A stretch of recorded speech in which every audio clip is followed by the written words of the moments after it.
Hi everyone, it's Aaron here from Push Square, and the moment is finally here. We finally get to tell you our thoughts about the Uncharted Legacy of Thieves collection, which is obviously the next-gen PlayStation 5 upgrade of both Uncharted 4: A Thief's End and Uncharted: The Lost Legacy.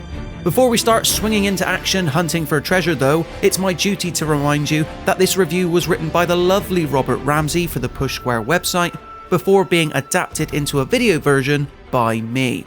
Also, all the footage you'll be seeing from both games in this review are taken from the performance mode, where the games are targeting a 60 FPS, but more on that later.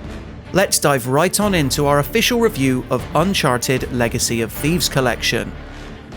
Oh! Finish it? Yeah. Oh. You know, it's probably too long and full of typos, but that's what editors are for, right? Uncharted Legacy of Thieves collection is a damn good time. It bundles both Uncharted 4: A Thief's End and Uncharted: The Lost Legacy into one PlayStation 5 package, boasting new graphics modes, a complete lack of load times, and even some DualSense functionality. Both games are more than a few years old at this point, but as far as we're concerned, they're yet to be topped when it comes to cinematic action titles on PlayStation. For the purposes of this review, we're going to be discussing each game individually, starting with Uncharted 4, but don't worry, our conclusion will take the whole collection into account. Clocking in at somewhere between 10 and 20 hours, Uncharted 4: A Thief's End is easily the longest entry in Naughty Dog's treasure-snatching series, but its overall quality barely wavers across this lengthy runtime. It should be noted, however, that Uncharted 4's multiplayer and co-op modes have been cut completely from this version. PlayStation icon Nathan Drake is back for one last adventure, and it's one heck of a ride.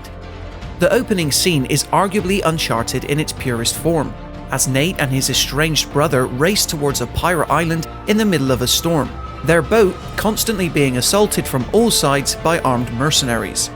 It's a scene that immediately sets a breathless tone, but the game quickly changes course in the chapters that follow. It's not long until you realise that Uncharted 4: A Thief's End is trying to be a touch more mature than its predecessors. The next couple of hours have a pre-teen Nate break curfew at a Catholic orphanage, before jumping ahead to a time when the brothers Drake are locked up in a Panama prison. Needless to say, these early story beats skip about a fair bit, but they still successfully lay the foundations for what's to come. Even now, so many years on, Uncharted 4's pacing remains extremely impressive. Between its character-building cutscenes, exploration-based platforming, and intense combat scenarios, each chapter feels brilliantly balanced. Just when you're starting to think that a puzzle or set piece might outstay its welcome, the game moves on and you're doing something completely different. It's the kind of pacing that you typically find in blockbuster movies or well-produced TV shows, but to make it work across a game that can last close to 20 hours is quite the achievement. And investing in Uncharted 4's overarching plot of legendary pirate treasure is easy when the cast is so well acted.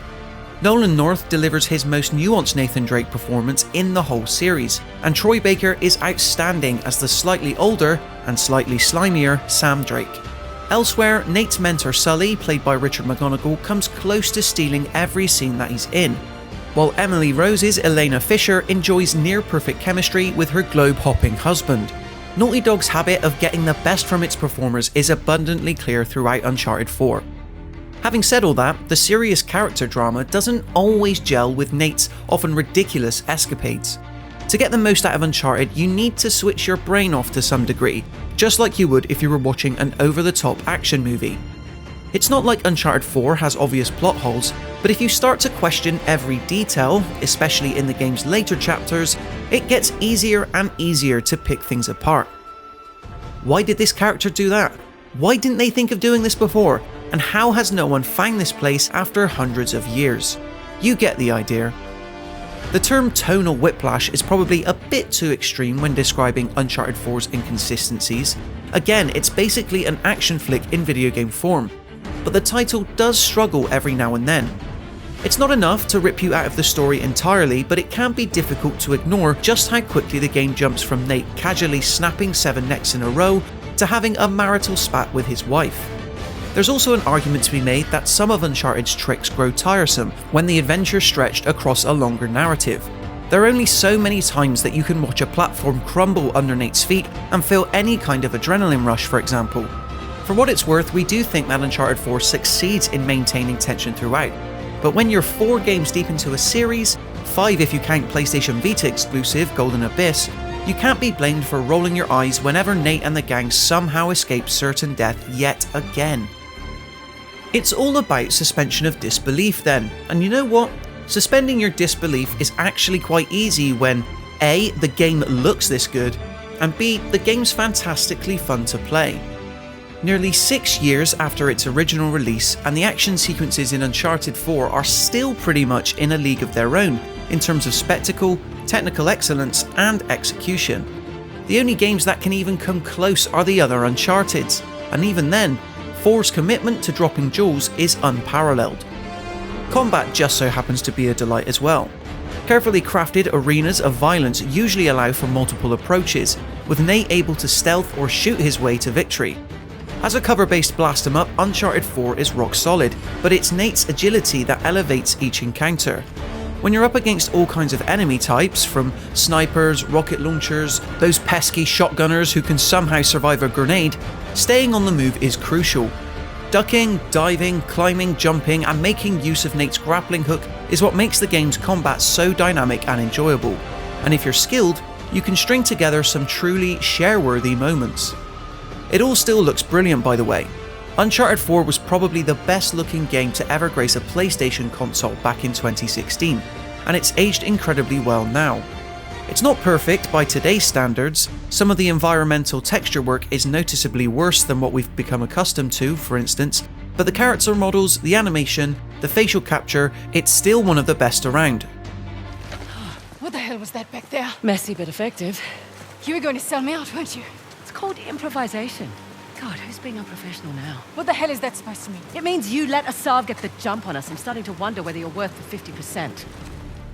Swiftly moving on to Nadine and Chloe's spin-off, in our original review for Uncharted Lost Legacy, we opened with the line, "Lost Legacy is like a greatest hits album, short on surprises, but a blast from start to finish." It's a description that certainly holds true now, as playing it back to back with Uncharted 4 makes you understand why the spin-off was, perhaps unfairly, brushed to one side when it released just 15 months after Nate's big finish. It's undeniably familiar and, as some might argue, a tad uninspired, but it's still bloody good overall. Unless you're going for 100% completion, Lost Legacy is noticeably shorter than its predecessor, clocking in at around 7 or 8 hours. It's also a lot more streamlined in its approach to storytelling, establishing the stakes within the first hour or so before taking you on a frankly wondrous tour of an ancient Indian civilization. So while it doesn't have the grand scope of Uncharted 4, there's a welcome cohesiveness to Lost Legacy. It's an Uncharted title that knows exactly what it wants to do, and we dare say that its vision is excellently executed. Nate's nowhere to be seen this time around, and so all of the neck snapping, headshotting, and desperate clambering falls to Chloe Fraser of Uncharted 2 and Uncharted 3 fame. Chloe makes for a refreshing lead. She's got Nate's cockiness, but she's shrewd in her approach to both business and people.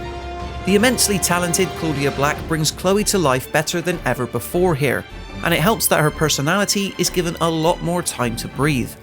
She's joined by the unflinching Nadine Ross, played by Laura Bailey, who was one of Uncharted 4's weaker characters, at least in terms of depth. Nadine hasn't changed all that much, but through Chloe, we actually get to know what makes her tick, and she's way more likeable as a result. The two treasure hunters bounce off one another really well, and Naughty Dog's sharp writing keeps things moving at a brisk pace. As already alluded to, you're in for a very familiar jaunt if you've played any previous Uncharted games, but the formula often feels polished to borderline perfection in Lost Legacy. We won't spoil any of them, but Lost Legacy has some downright stunning scenarios up its sleeve, along with some of the most eye-popping environments you'll find on a PlayStation. As a spin-off that simply offers more Uncharted, it's almost impossible to knock. In summary, you don't need us to tell you that Uncharted Legacy of Thieves Collection bundles together two of the PS4's greatest games. Both Uncharted 4 and The Lost Legacy remain brilliantly crafted thrill rides, and their blend of cinematic action is still best in class. Throw in improved performance on PlayStation 5 and you've got a remarkably high quality package that's incredibly easy to recommend. If it's been a few years since you've played either of these titles, the upgrade is probably worth the £10/$10 asking price.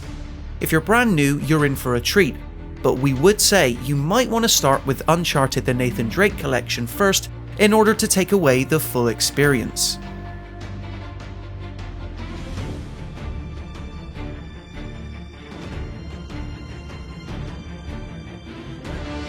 So there you have it guys, in terms of our official verdict on Uncharted Legacy of Thieves collection on PlayStation 5.